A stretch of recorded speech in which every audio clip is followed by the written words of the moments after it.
Welcome to the Psych Specifics podcast. My name is Kendall Abell, and I'm here today with the lovely Dr. Michael Hall. Thanks so much for coming on the podcast, Dr. Hall. Pleasure to be here. So in Psych 101, the students learn about different perspectives or subfields within psychology. For example, cognitive, social, clinical, and so on. What perspective would you say best describes your training or research area? My training is in the area of sensation and perception research. Specifically, I'm an auditory perception researcher. Perfect. So what specifically do you research and what drew you to that?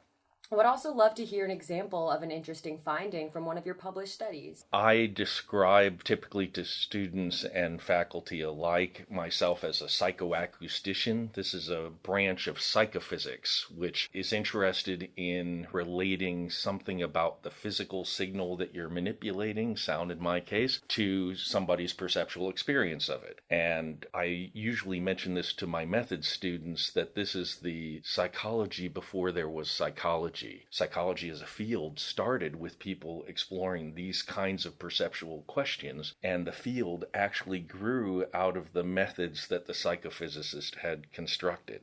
Wundt's laboratory is an example of this. Wundt trained with a guy von Helmholtz, and Helmholtz was responsible for being able to write a book on the sensations of tone, amongst other things. He also made visual contributions. And Wundt grabbed those methods, and during that time with von Helmholtz was also exposed to Gustav Fechner's work, who was now recognized as the father of modern psychophysics. So these methods were being used for a very different purpose in Wundt's research, but that's where psychology started from. And the types of questions that I'm interested in looking at mainly delve into the area of timbre research.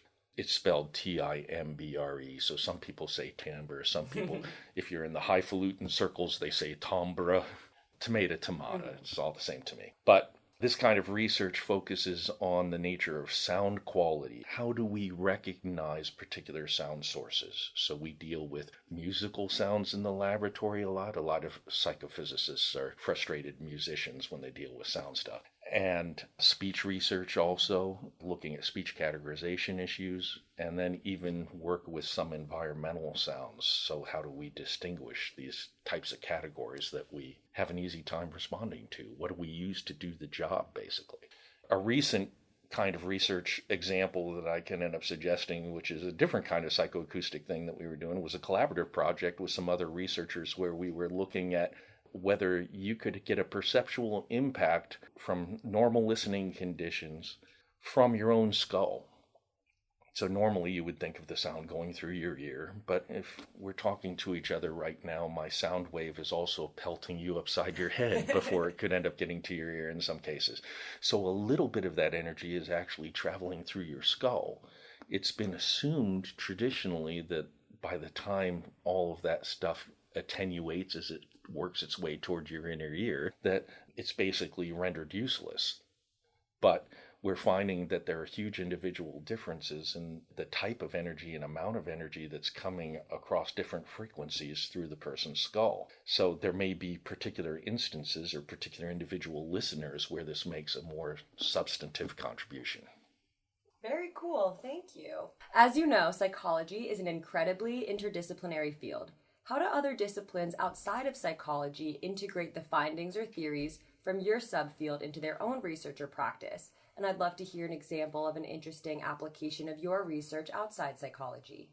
Okay, so it is interdisciplinary kind of by definition. I mentioned this is a branch of psychophysics, so now we're combining psychology and physics. The really sad part of this story, or admission of guilt part of this story, is that I told students that when I was an undergraduate that I would care about physics when I stopped moving.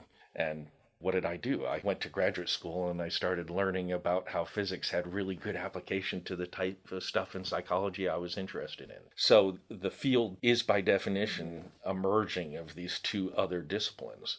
As a result, I've found myself sometimes working with students from physics, in addition to psychology students, I also worked with music students, worked with people who are interested in speech specifically, and done collaborative work with linguists as well. And so the result is that you have probably 3 or 4 different fields clustered together. All this fits within the broader realm of cognitive science research, which is by definition interdisciplinary as well.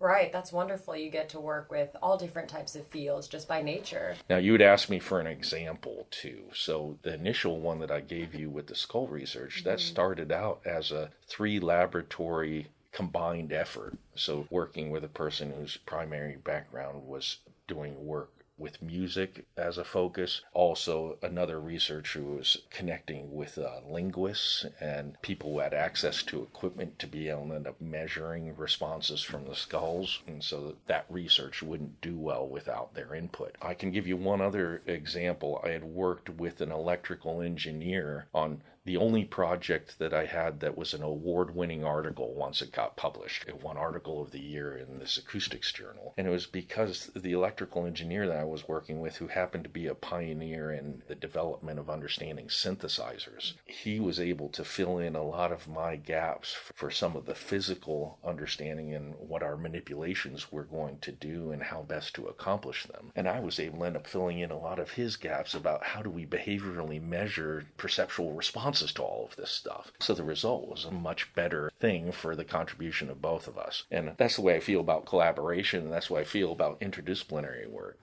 To the degree that they can all get along together and talk to each other from their different disciplines, then everybody wins. Yeah, absolutely. I love the way you describe it as kind of being able to fill in the gaps for each other and coming out to just make the best research possible. Yeah, half the battle is knowing what you don't know sometimes. Yeah. And it's okay to admit that we don't know things, but then how do we end up improving upon that? We either have to take it all on ourselves, which could be a multi-year process, but if you don't have the benefit of time in a research process, what do? Find the expert, work with them. Exactly, the benefits of collaboration. So Psych 101 fulfills the JMU sociocultural area requirement for general education, meaning that students are expected to understand people who might be different from them and the importance of multicultural perspectives. How do you think about the role of culture, different social identities, or multicultural perspectives in the context of sensation and perception?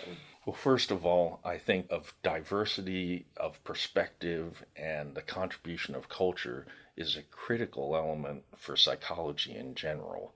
How is a clinician going to be able to end up effectively doing their practice if they can't be sensitive to the different perspectives of the people they're going to be communicating with? We also find that different perspectives can be really enriching. Just like interdisciplinary research can benefit from different expertise, different cultures can infuse a different perspective as to how to approach any research question. For that reason, I've always been very interested in promoting diversity and sociocultural elements. Now, having said that, psychophysics is a subdiscipline, and psychoacoustics not being an exception to that, is probably one of the worst offenders for not really showing a big contribution of sociocultural perspectives and diversity to the nature of the research product. Psychoacoustics has been dominated historically by white European men in the literature. And here I am talking to you as a white person of European descent. And it's regrettable that this is the case because it means that a lot of different ways of asking research questions haven't been examined yet. And I can give you an example of this. Recently, I joined the Anti-Racism and Equity Committee for the Society for Music Perception and Cognition. And this committee came about when that society realized that the entire subdiscipline of music perception and cognition research had really been dominated just by that European cultural perspective. For example, pitch in Western music is a semitone system. So we have 12 notes within an octave, where the first and the 12th are the same an octave apart, or doubling of frequency. Whereas traditional Japanese music is based on a quarter tone system. So in that system, they have twice as many pitches as we do. To our Western ears, untrained for listening to traditional Japanese music, we'd listen to this and might seem like, hey, that sounds a little bit out of tune, and it's not. We just haven't been brought up in listening to music in that tradition. But think how having twice as many pitches could contribute to all sorts of different findings in terms of understanding pitch or understanding melody or rhythmic complexities within a melody. None of those questions had been properly examined because of who the researchers were that were doing it. So there's a definite minimal contribution of that stuff because it's really being driven by the very few researchers from those areas of the world that were able to do that research. So now they've drawn attention to this, shown how there's this, whether intentional or not, a systemic component that basically was ignoring a whole other set of how to think about these issues. And now they're trying to go back and address it and trying to create opportunities for people to explore those issues. Thank you. Yeah, it's always really important to consider the role of culture. So thank you so much for providing that wonderful explanation. My last question for you, Dr. Hall. What advice would you give to yourself back when you were a student in an Introduction to Psychology course? First, I'd say ask people lots of questions. Find out where the opportunities that you are most interested in could be. You may not know what those opportunities even are. As an undergraduate, I went through the bulk of my training not knowing what opportunities were even available in the department because I hadn't talked to people about them. I found myself falling into opportunities just by the fact that I had a few critical conversations with people. I found research that way. Somebody was doing independent research and they needed help being able to end up collecting data and summarizing it. I said, yeah, I'd be happy to do that. And that raised the possibility for me of I didn't even know people could end up doing this with professors, really? And most of the time it's just as easy as asking someone. I'd also say expose yourself to lots of different opportunities because you may not know what you like or you don't like until you try it on for size. A lot of the things that led me to where I am today were things that didn't work out. But then I said, well, I know that pathway is off limits for me, and so here's where I would do better. I tell the story oftentimes of how I thought I was going to train to be a clinician. But I found myself in a clinical psychology class after 2 years of work toward that end, asking questions of a clinical psychologist of how they developed a particular therapy. And they said, well, we had to do something. Nothing else was working. And I said, well, what does it do? He said, it gets them better at a rate of 40%. And that, for some reason, really bothered me. That's actually a really good efficacy rate. But it bothered me because I wanted to know what the process was, whereas the clinician was answering me about the result. So clinicians have to be results-focused people. If it gets them better, what does it matter what the exact mechanism was for how it worked? Whereas the researcher in experimental areas like mine, the process and the mechanism is the whole point of the exercise. And so I found myself gravitating more to those types of questions. Right around the same time, I found a book on a shelf while I was actually preparing for a paper. I was in the library, and in those days that meant you had to end up being in the stacks where all the psychology books were. And a gleam of light came through the window and hit the binding of a brand new book.